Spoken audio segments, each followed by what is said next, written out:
Bab 957. Sebab baik, akibat baik. Sebab akibat. Pada saat ini, Miley memikirkan dua kata ini. Saat dia datang ke desa Avenue, dia, Miley, karena tindakan kebaikan kecil, sekarang menyelamatkan nyawanya sendiri. Mungkin sebab yang baik belum tentu membuahkan hasil yang baik, tetapi sebab yang jahat pasti tidak akan membuahkan hasil yang baik. Miley menarik pikirannya, dia berkata sambil tersenyum, "Aku masih ada." Saat berbicara, dia mengeluarkan sebotol mata air kehidupan dan mengayunkannya. Gadis kecil melirik mata air kehidupan di tangan Miley, lalu mulai minum. Setelah beberapa saat, dia meminum semuanya. Miley bertanya, "Apakah enak?" Gadis kecil itu tidak berbicara. Miley menyerahkan mata air kehidupan di tangannya kepada gadis kecil itu, dan gadis kecil itu tidak menolak. Dia mengambilnya, tetapi dia tidak meminumnya, tetapi menyimpannya, seolah-olah memikirkan sesuatu. Dia tiba-tiba mengeluarkan batu giok seukuran ibu jari dari sakunya yang kotor dan menyerahkannya kepada Miley. Giok sebening kristal dan sangat indah. Miley melihat ke arah batu giok itu. Dia melihat batu giok itu adalah batu giok yang sangat biasa, tidak ada yang istimewa. Namun, bisa dilihat, gadis kecil itu sangat menyukai batu giok ini, karena dia sangat berhati-hati, takut merusaknya. Miley juga tidak menolak, dia mengambil batu giok itu. Dia tahu gadis kecil itu memberinya giok, anggap sebagai pengakuan. Jika dia menolak, dengan karakter gadis kecil ini, takutnya akan berpikir terlalu banyak. Benar saja, setelah dia mengambil batu giok itu, gadis kecil itu melihatnya, lalu dengan lembut membelai lengannya, seperti membelai anjing rural kecil itu, membuat Miley sangat tidak bisa berkata-kata. Dia tahu, di mata gadis kecil yang belum pernah melihat dunia luar ini, hanya ada suka dan tidak suka. Setelah menelan mata air kehidupan, luka di perut gadis kecil itu perlahan mulai sembuh. Gadis kecil itu melirik perutnya, dia berkedip, seolah sedikit penasaran mengapa dia pulih begitu cepat. Miley tersenyum dan berkata, "Ini untuk penyembuhan luka." Gadis kecil itu memandang Miley, tetapi masih tidak berbicara. Miley ragu-ragu, lalu berkata, "Bisakah kamu berbicara?" Gadis kecil itu hanya menatapnya seperti itu, tetapi masih tidak berbicara. Miley tersenyum sedikit, dia dengan lembut mengusap kepala gadis kecil itu. Gadis kecil itu tanpa sadar meletakkan tangannya di atas pedang besi berkarat itu, tetapi dia tidak menyerang, kemudian perlahan melepaskan pedangnya. Melihat gadis kecil di depannya, Miley tiba-tiba merasa sedikit tertekan. Gadis kecil ini duta aliran darah langit, tapi kenapa dia ada di sini? Dan sudah berapa lama tinggal di sini sendirian dengan seekor anjing? Tidak ada jawaban.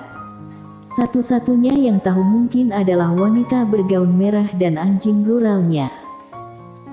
Secara alami, dia tidak akan pergi mencari wanita bergaun merah. Bukankah ini sama dengan cari mati? Adapun anjing rural, dari sudut pandang saat ini, sebenarnya hanyalah anjing rural. Setelah beberapa saat, Miley mulai memasak. Kali ini, dia memutuskan untuk memasak beberapa hidangan lagi. Ada banyak sayuran liar di sekitar desa Avenue, jadi dia memetik sedikit dan mulai memasak. Dan gadis kecil di samping hanya menatapnya seperti itu, sesekali melihat ke dalam panci. Sekitar setengah jam kemudian, Miley memasak sepiring hidangan, tampak sangat lezat. Miley menyajikan semangkuk nasi kepada gadis kecil itu, kemudian berkata sambil tersenyum, "Makan." Gadis kecil itu tidak makan lebih dulu, tetapi merobek paha ayam panggang di atas piring dan meletakkannya di depan anjing rural itu. Anjing rural itu dengan lembut menggosok gadis kecil itu, kemudian mulai menggigit. Gadis kecil itu baru mau mulai makan, tetapi dia mengambilnya dengan tangan. Miley buru-buru menghentikan gadis kecil itu, tetapi gadis kecil itu tidak marah. Dia menatap Miley. Miley mengeluarkan sepasang sumpit, mengambil sepotong ayam, meletakkannya di mulut dan berkata sambil tersenyum, "Makan seperti ini." Saat berbicara, dia mengeluarkan sepasang sumpit dan meletakkannya di depan gadis kecil itu. Gadis kecil itu ragu-ragu, lalu memegang sumpitnya, tetapi sangat canggung. Miley berjalan ke arah gadis kecil itu dan berkata sambil tersenyum, "Aku akan mengajarimu." Saat berbicara, dia mulai mengajari gadis kecil itu menggunakan sumpit. Awalnya gadis kecil itu masih agak lamban dalam belajar, tetapi dia tidak pasrah, tetapi belajar dengan sungguh-sungguh. Lama-kelamaan dia bisa mengambil barang dengan sumpit, tetapi sedikit canggung. Dan begitulah, gadis kecil mulai makan perlahan. Selama periode ini, Miley akan memberikan makanannya dari waktu ke waktu, dan gadis kecil itu juga akan memberinya makanan. Meskipun dia makan sangat lambat, mata gadis kecil itu tampak sangat bahagia. Dia tidak tersenyum, tapi Miley bisa merasakannya. Perlu dikatakan, dari awal hingga akhir, gadis kecil itu tidak melupakan anjing rural itu. Selama waktu itu, dia bahkan ingin mengajari anjing rural menggunakan sumpit. Anjing rural. Setelah beberapa saat, semua hidangan di atas meja habis dimakan. Gadis kecil itu masih sedikit tidak puas. Miley melihat gadis kecil itu, lalu dia menarik gadis kecil itu ke kanan dan berkata, "Ikut aku." Gadis kecil itu menatap Miley, matanya tidak lagi waspada. Miley membawa gadis kecil itu mencari sesaat di desa. Segera, dia menemukan sebuah sumur. Dengan lambaian tangan kanannya, air di dalam sumur keluar, kemudian melayang di udara. Miley berkata, "Nona Kuen, bisakah kamu keluar?" Setelah beberapa saat, Kuen berkata, "Tidak bisa keluar." Miley sedikit bingung, mengapa? Kuen berkata, "Aku bukan aturan Tao di dunia ini, dan ditolak oleh tempat ini." Miley sedikit mengernyit, "Bukankah ini hanya sebuah buku kitab?" Kuen berkata, "Ini tidak sesederhana yang dikatakan wanita itu." Miley terdiam, dia tahu wanita bergaun merah pasti menyembunyikan sesuatu darinya. Miley ragu-ragu, lalu dia langsung membawa gadis kecil itu ke menara penjara alam. Namun saat dia memasuki menara penjara alam, dia tertegun. Karena dia masuk, tapi gadis kecil itu tidak masuk. Apa yang telah terjadi? Miley meninggalkan menara penjara alam. Saat ini, gadis kecil itu masih di depannya. Gadis kecil itu menatapnya, sedikit bingung. Miley ragu-ragu, lalu berkata, "Apakah kamu tidak mau masuk?" Gadis kecil itu berkedip tetapi tidak berbicara. Miley hendak berbicara, tetapi pada saat ini, Kuen tiba-tiba berkata, "Dia tidak bisa masuk." Tidak bisa masuk. Miley sedikit mengernyit, "Kenapa?" Kuen berkata, "Di hatimu, apakah kamu ini tahu segalanya?" Miley tersenyum sinis, tampak jelas, bahkan Kuen pun tidak tahu. Miley melihat sekeliling, mungkin karena tempat ini aneh. Tanpa banyak berpikir, Miley merentangkan telapak tangannya. Dia mengeluarkan setumpuk pakaian. Semua pakaian ini pernah dikenakan oleh Lin Siye, dan dia tidak mau membuangnya. Miley menatap gadis kecil itu dan berkata sambil tersenyum, "Aku akan mencuci rambutmu." Setelah berbicara, dia meminta gadis kecil itu untuk menundukkan kepalanya, kemudian mulai mencuci rambut gadis kecil itu. Tidak tahu sudah berapa lama gadis kecil itu tidak mencuci rambutnya, sebagian besar rambutnya saling menempel. Setelah beberapa saat, Miley mencuci rambut gadis kecil itu sampai bersih, lalu memotongnya lagi, kemudian mengikat kepang kecil untuknya. dia masih sangat ahli dalam hal semacam ini karena dia sering melakukannya kepada Lin Siye. Setelah mencuci rambutnya, Miley meminta gadis kecil itu untuk mandi sendiri. Setelah dia mendemonstrasikannya, gadis kecil itu mengerti.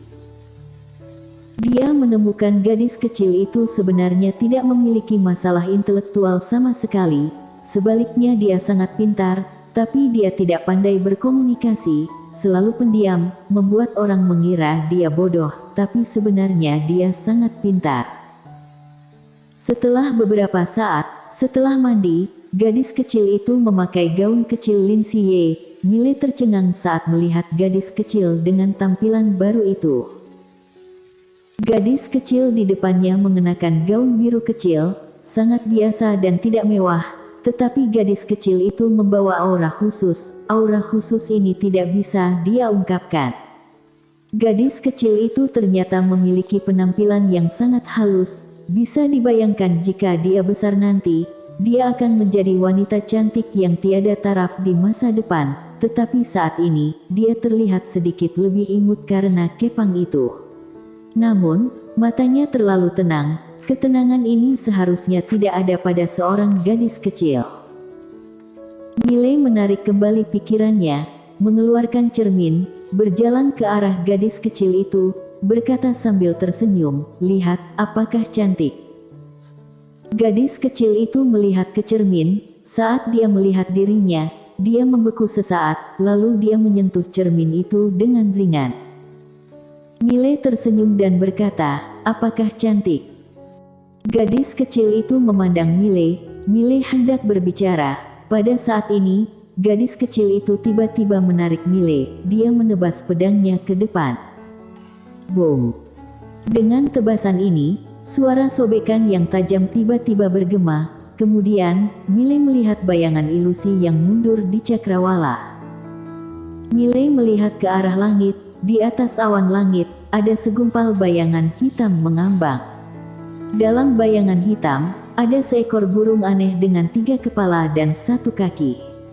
Seluruh tubuhnya gelap gulita, dengan 1 mata merah dan 1 mata hitam, seluruh tubuh memancarkan energi kekerasan. Miley sedikit mengernyit, "Ini binatang asing." Lantai 9 berkata dengan suara yang dalam, "Mungkin, jika bukan karena gadis kecil tadi, kamu mungkin sudah mati."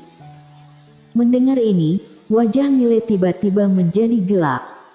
Dia sekarang menyadari, di sini dia bukan tandingan binatang asing ini.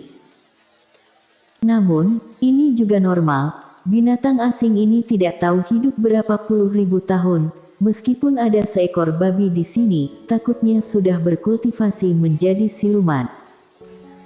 Memikirkan hal ini, Miley tiba-tiba melihat ke anjing rural tidak jauh dari sana. Sial, jangan-jangan anjing ini juga binatang asing yang tidak dikenal. Pada saat ini, binatang asing di atas awan tiba-tiba mengeluarkan jeritan, kemudian menukik turun dari langit. Seluruh langit menjadi gelap saat burung itu menukik ke bawah. Melihat ini, wajah Miley tiba-tiba berubah. Apa-apaan ini? Gadis kecil itu tiba-tiba maju selangkah. Dia menebas ke depan dengan pedang di kedua tangannya. Dengan tebasan ini, burung aneh di langit itu terpaksa berhenti di tempat. Di udara, burung aneh itu tiba-tiba menjerit ke bawah. Krak! Dengan seruan ini, ruang hampa di atas desa Avenue terbuka selapis demi selapis. Kemudian, kekuatan misterius menebas ke arah gadis kecil dan Miley di bawah seperti pedang. Ekspresi Miley menjadi sangat khusyuk. Dia tahu betapa padatnya ruang hampa di sini, dan kekuatan burung kecil ini dapat merobek ruang hampa dengan begitu mudah. Binatang asing purba sangat menakutkan. Di depan Miley, gadis kecil itu tiba-tiba maju selangkah. Matanya perlahan tertutup, dan pedang besi berkarat di tangannya tiba-tiba didorong ke depan. Boom! Ruang hampa sekitarnya bergetar. Kekuatan yang dikeluarkan burung itu berubah menjadi kehampaan saat ini. Dan pada saat itu, seorang wanita bergaun merah tiba-tiba muncul di langit. Burung kecil itu tidak melakukan serangan lagi, melainkan mendarat di bahu wanita bergaun merah, namun matanya selalu tertuju pada gadis kecil itu. Di udara, wanita bergaun merah menatap gadis kecil itu, duta aliran darah langit, jika kamu melindunginya, maka kamu akan menjadi musuh semua binatang asing di sini. Gadis kecil itu menatap wanita bergaun merah, dia tiba-tiba mengayunkan pedang besi berkarat ke lehernya sendiri. Bersambung.